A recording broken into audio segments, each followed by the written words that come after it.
ഘോഷിച്ചിടാം യേശുവിനെ സത്യസുവിശേഷത്തെ.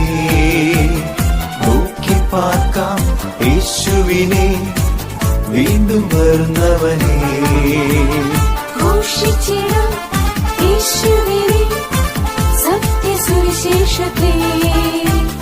നോക്കി പാർക്കാം യേശുവിനെ വീണ്ടും വരുന്നവനെ.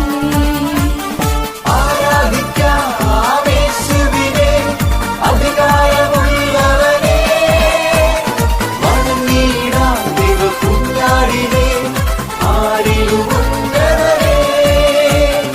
ആരാധിക്കാം യേശുക്രിസ്തുവിനെ അധികാരമുള്ളവനെ. വണങ്ങിടാം ദൈവകുഞ്ഞാടിനെ ആരിലും ഉന്നതനെ. ആരാധിക്കാം യേശുവിനെ അധികാരമുള്ളവനെ. വണങ്ങിടാം ദൈവകുഞ്ഞാടിനെ ആരിലും ഉന്നതനെ.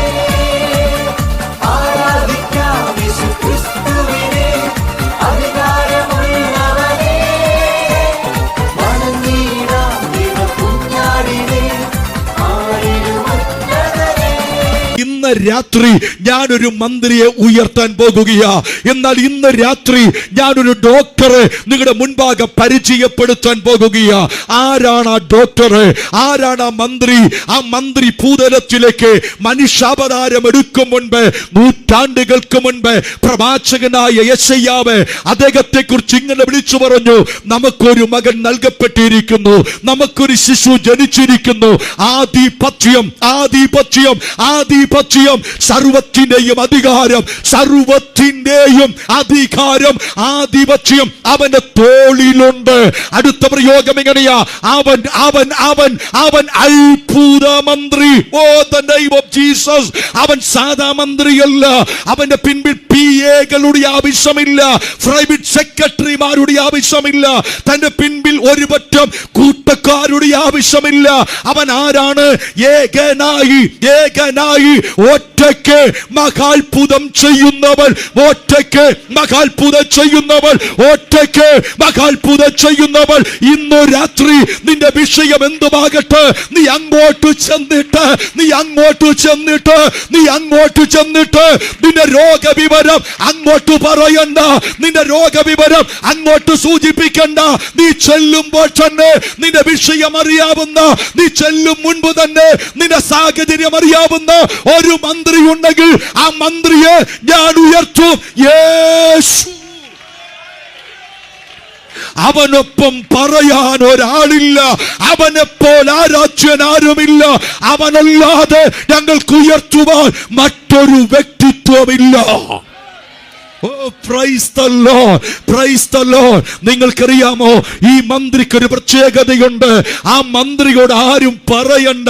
രോഗമുള്ളവന് രോഗമുള്ള സ്ഥലത്ത് ചെന്ന് രോഗത്തെ മാറ്റാൻ ഈ മന്ത്രിക്കറിയാം. ഓ ഹല്ലേലൂയ. ഒരിക്കൽ യേശുനാഥൻ എന്ന ഈ മന്ത്രി, ഈ അത്ഭുത മന്ത്രി ഗദർ ദേശത്തേക്ക് പോകുകയാ.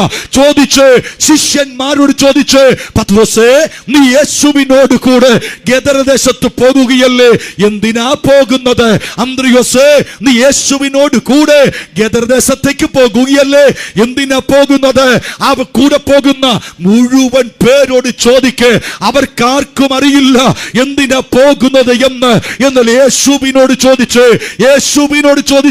യേശു പറയും, കാലങ്ങളായി ആർക്കും ഒതുക്കുവാൻ കഴിയാച്ച, ആരും ഒതുക്കുവാൻ നോക്കിയിട്ടും ഒതുങ്ങാച്ച ഒരുവന് വെച്ച് കണ്ടു. ഇന്ന് രാത്രി ഈ വാഗമണിൽ വന്നിരിക്കുന്ന വ്യക്തികളെ നിന്നെ ഒതുക്കുവാൻ ലോകത്തിൽ ആർക്കും സാധ്യമല്ല, നിന്നെ മാറ്റുവാൻ ലോകത്തിൽ ആർക്കും സാധ്യമല്ല. എന്നാൽ ഇന്ന് രാത്രി അക്കരെ നിൽക്കുന്നവന് ഇക്കരെ നിന്ന് കണ്ട ഒരു മന്ത്രിയുണ്ട്. അവന്റെ പേരാ യേശു. ഹല്ലേലൂയ.